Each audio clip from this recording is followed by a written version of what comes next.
bicara tentang Turki terlalu jauh. Kita yang berada di Asia Tenggara, apa hubungan kita dengan Turki? Tapi mereka yang membaca sejarah dengan baik, Sultan Hamengkubuwono, Sultan Yogyakarta menunjukkan prasasti bahwa Turki pernah menitipkan kekuasaan kepada Sultan Hamengkubuwono. Buktinya masih dipegang sampai sekarang. Apa maknanya? Bahkan di antara Wali Songo itu pun, di antara mereka adalah utusan dari Kesultanan Turki. Bukankah Turki itu bermazhab Hanafi? Bukankah orang-orang Turki itu bermazhab Hanafi?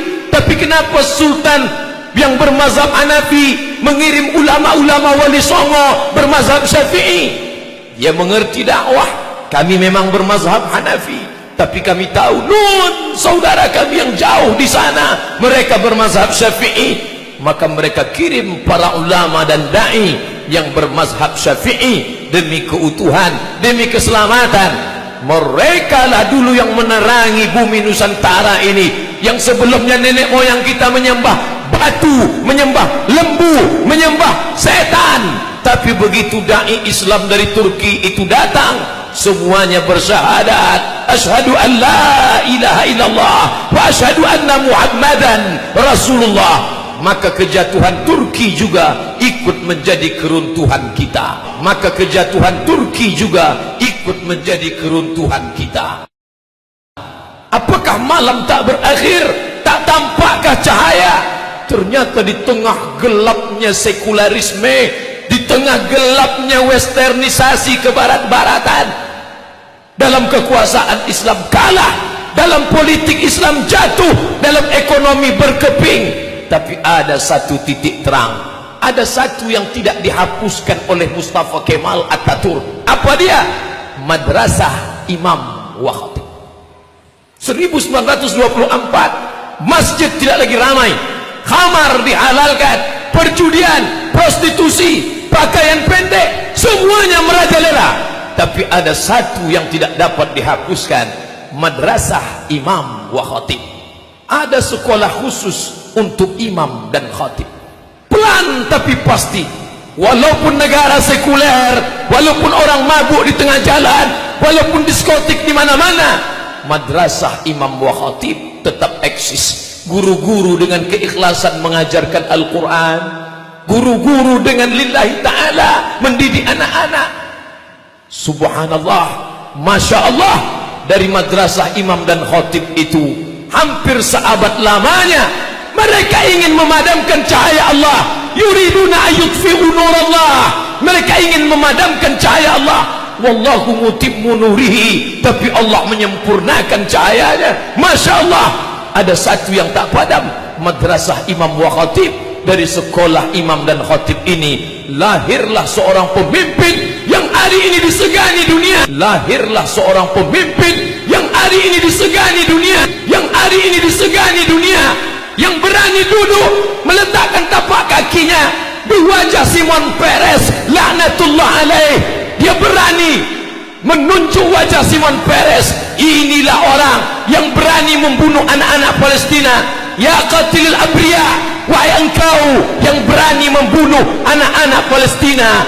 Laki-laki itu bernama Erdogan, seorang alumni dari Madrasah Imam dan Khatib. Kita boleh kalah dalam bidang ekonomi, kita boleh kalah dalam bidang politik, tapi ada satu yang tak pernah mati, pendidikan Islam.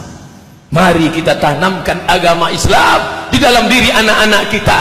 Banyak orang yang tidak sabar dengan keadaan ini, lalu mereka menempuh jalur kekerasan, radikalisme, bunuh, bakar, hancurkan. Ini bukan ajaran Islam. Islam datang dengan kelembutan. Ud'u ila sabili rabbik, ajak mereka ke jalan Tuhanmu bil hikmah, dengan kata-kata yang santun dan lembut, wal mau'izatil hasanah, dengan curi tauladan, contoh yang baik, keteladanan, keagungan, kemuliaan. Andai dia ingin berdebat, debatlah dia. Wajadilhum, debatlah billati hiya ahsan, dengan cara yang lembut, dengan cara yang santun, dengan cara yang baik. Di lokal itu guru tetap mengajarkan Bismillahirrahmanirrahim, Alif Lam Mim. Ternyata keikhlasan itu berbuah. Hari ini Eropa, Amerika gentar ketika disebut nama Erdogan. Kenapa? Karena di dalam diri itu ada kekuatan. Allah berjanji, wa may yartadda minkum an dinih, siapa di antara kamu yang murtad, kalian tinggalkan agama ini, fasawfa ya'tillah, Allah akan ganti. Andai murtad semua orang ini, apakah Allah rugi? Wa may yanqalib ala aqibaihi, siapa yang meninggalkan agama ini, falan yadurrallaha syai'a, Allah tidak rugi walau sedikit pun. Allah tidak akan merasa rugi walau sedikit pun. Ketika semua orang Turki meninggalkan Islam, ketika mereka merubah masjid menjadi museum, ketika mereka melarang perkumpulan, apakah rugi Allah? Wa may yartadda minkum an dinihi, siapa yang murtad meninggalkan agama ini, fasawfa ya'tillah, Allah akan ganti. Dengan apa Allah mengganti?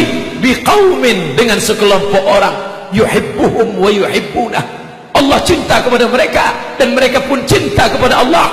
Yujahiduna fi sabilillah, mereka berjihad di jalan Allah dan mereka tidak takut sedikit pun, karena yang mereka perjuangkan adalah bumi Allah, yang mereka tolong adalah hamba-hamba Allah, dan mereka mengharapkan balasan hanya dari Allah subhanahu wa ta'ala. Setiap pagi, petang, siang dan malam kita katakan, innaka la tukhliful mi'ad, engkau tidak ingkar janji. Itu terlalu jauh Bapak Khotib, itu terlalu jauh Pak Ustaz, itu tidak terjadi di tempat kita. Bisa saja terjadi. Jangan bangga dengan masjid yang besar, jangan bangga dengan masjid yang megah. Kurang megah apalagi masjid Hagia Sophia yang mereka robah menjadi museum. Kurang hebat apalagi Masjid Al-Hamra, Masjid Cordoba di Spanyol. Tapi hari ini orang tidak lagi boleh sholat di sana. Di tempat mihrabnya terpancang palang salib terbesar di Spanyol. Itu terjadi di mana saja. Kalau tidak kita wariskan agama Islam ini untuk anak cucu kita di masa akan datang. Apa yang terjadi di Turki bisa juga terjadi. Embrio-embrionya, bibit-bibitnya sudah nampak hari ini. Negeri Islam lebih 80% Muslim, raksasa. Tapi raksasa itu pengecut. Orang tidak lagi takut pada raksasa itu. Dengan menantang, mereka berani mencalonkan diri sebagai kepala daerah di negeri markas Islam, di negeri pusat Islam, di negeri simbol Islam. Apa artinya? Tidak lagi ada ketakutan kepada umat Islam. Umat Islam bisa dibeli dengan materi. Asabakumul wahnu, kalian terkena penyakit wahan, kalian kena penyakit wahan. Sahabat bertanya, wa mal wahnu ya Rasulullah, apa wahan itu wahai Rasulullah? Rasul menjawab, hubbud dunya, hubbud dunya, kalian terlalu cinta pada dunia. Wa karahiyatul maut, kalian takut mati, kalian takut meninggalkan dunia. Maka itulah yang membuat umat ini tidak dihargai. Musuh-musuh bisa membeli iman kita, membeli baju kita, membeli akidah kita. Islam KTP-nya, Islam bapak ibunya, tapi imannya sudah dibeli orang lain. Suaranya dibeli dengan harga 500.000, dengan 50.000 serangan fajar. Mereka tersenyum. Orang yang tidak mandi wajib dan tidak bersunat itu berani menjadi pemimpin kita. Maka Islam tidak mengajarkan itu.